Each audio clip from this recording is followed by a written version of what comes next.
god, it's cold! Stop talking about it, get it over something.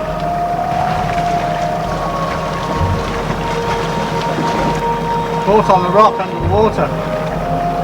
Okay, Spring.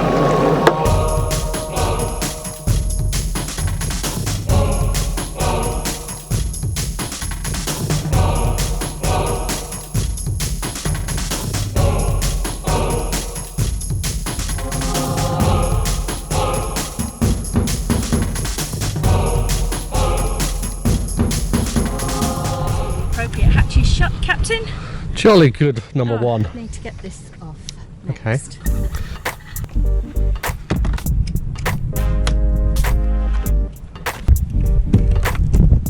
Tuesday morning, there might be a bit of wind noise on this microphone, but that's just the way the wind blows around these parts.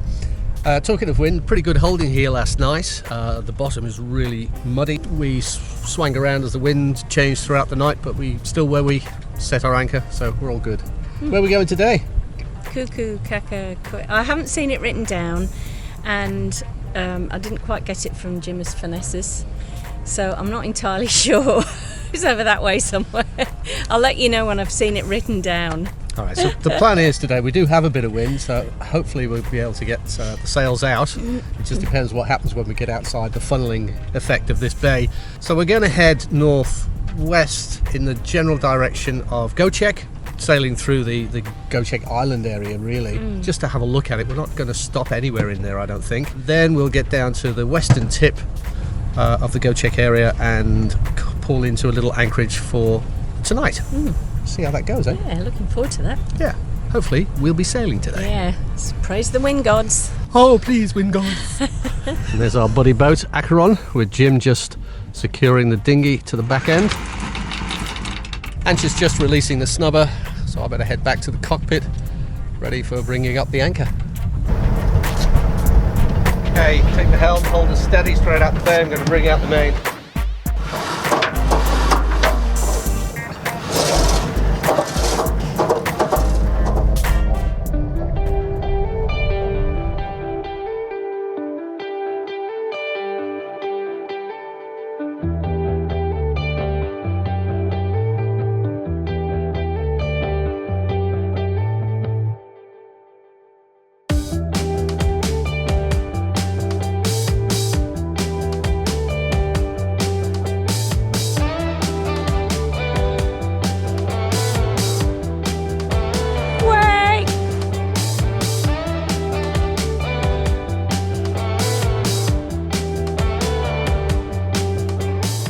We motored into Göcek Bay past the 5 marinas.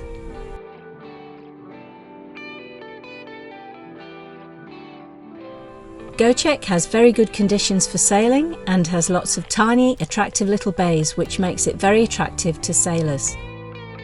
But we were headed for Boyut Kaya Koyu, so we kept on going. We passed through the channel between Domuz Adası and Tersane Adası, which are two small islands close to Göcek, and we headed southwest towards our destination. And you've got to anchor and then tie back to shore. We're watching Jim doing it first to get an idea of how it's done. But wish us luck. Oh my god, it's cold! Stop talking about it, get it over something.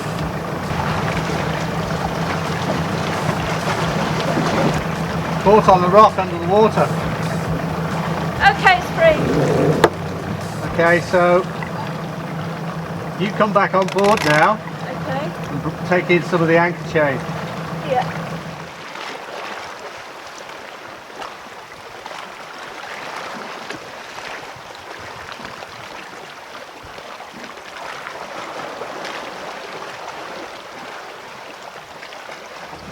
After we'd put the boat to bed, Jim collected us in his dinghy and we went to shore to check out the Roman and Byzantine ruins that were on the nearby hill.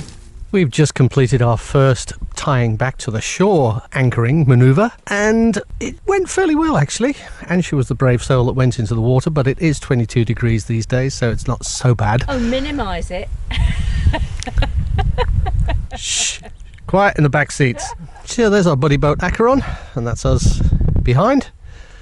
And normally in the summer here, this whole wall is just lined with boats all tied back to the shore. This is a great little spot. We're spending a night here tonight. Right now though, we're out for an afternoon walk to stretch the legs, and we're going to some ruins at the top of this hill. Apparently it's a relatively easy walk, about 20 or 30 minutes to the top, and the views are spectacular.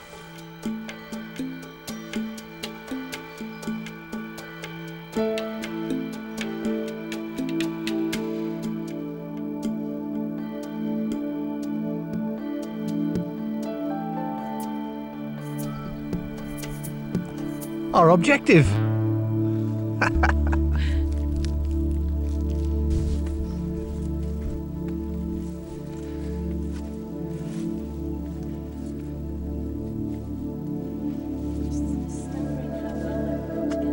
Yeah. Down in the valley there's more, look, see? There's one on the hillside, small one. Fairly big one here. Remains of a big one there.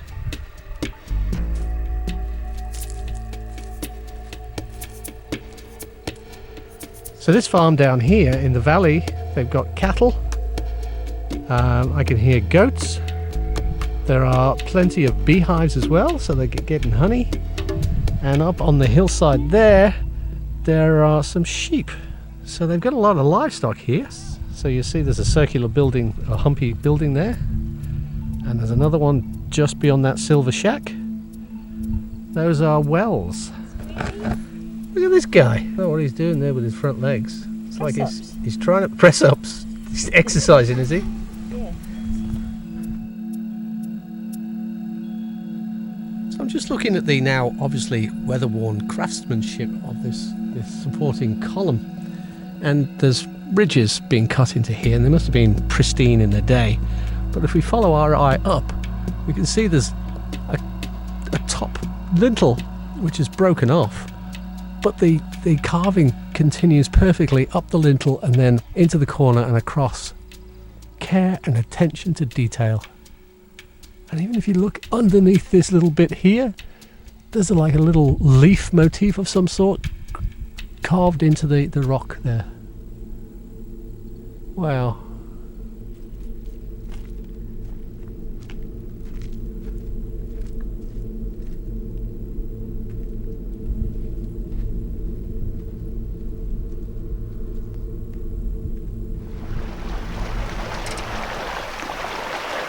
As far as I can tell, there isn't a human with that herd of goats, but they're very obviously going somewhere.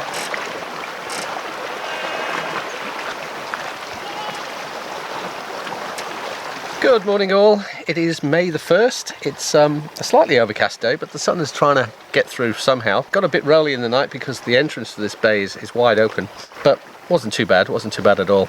Now, we're here to tell you about an executive decision that we've been making. We are 6 hours away from Moreira, which was our first intended destination to get the autopilot repaired. And because it's the 1st of May, we've decided to go directly there today instead of doing a few more overnight anchorages in pretty places. Because A, we don't know how long the repair of the autopilot is actually going to take and how that's actually going to turn out. And the second reason is there's also a big blow coming in a couple of days, and we want to be tucked away nice and safe before it does. It'll be Thursday afternoon and all through Friday, I think, with gusts up to 40 knots. So we'd rather be tucked in safely. So we're about half an hour away from leaving here, and then looking at the flag, I don't think we're in for any wind again.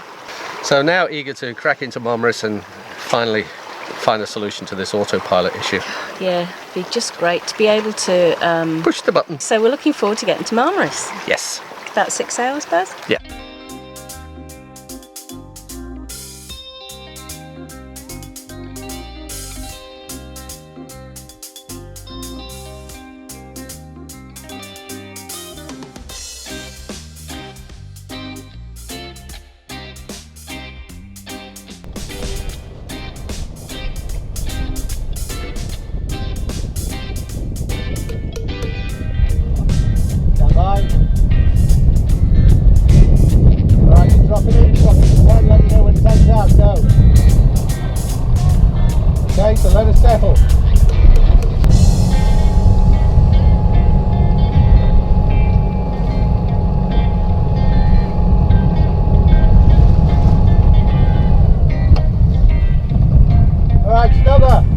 just dropped anchor in Marmaris in the northern sort of corner in 10 meters of water. Of course, the mantis went in at first time and stuck like glue. We've got 40 meters of chain out, and we've got a wind currently coming from the east. It's a bit choppy in here, like the water's not dead flat calm, but Yeah. maybe when the wind drops. Yeah, I think so. But then it kind of makes you wonder what it's going to be like when the big blow comes. Yeah, well, the big blow is coming from there, and we are 300, 400 meters off the shore, so we'll be getting blown that way. Yeah. And there shouldn't be any fetch at all, so it should be technically dead calm for us. Yes. And then we let out the rest of our chain to compensate, and we should be good. We went into like a grassy, muddy bottom, which is great for a mantis. Yeah. So we're going to put the boat to bed, drop the dinghy, because our buddy boat Jim is just passing in front of our bow. He's got some time in the marina here at the Seto Marina as part of his contract. So we'll go and say hello to scoot him. on over to him and see if we can find a beer. Why not? That's what we always do at the end of every segment. Yeah. Join us next week in Marmaris and find out if we get the autopilot fixed. If you've enjoyed this video, do give us a thumbs up because it really helps us out. And if you haven't already, subscribe and ding the bell icon, and that way you'll get notified of future videos.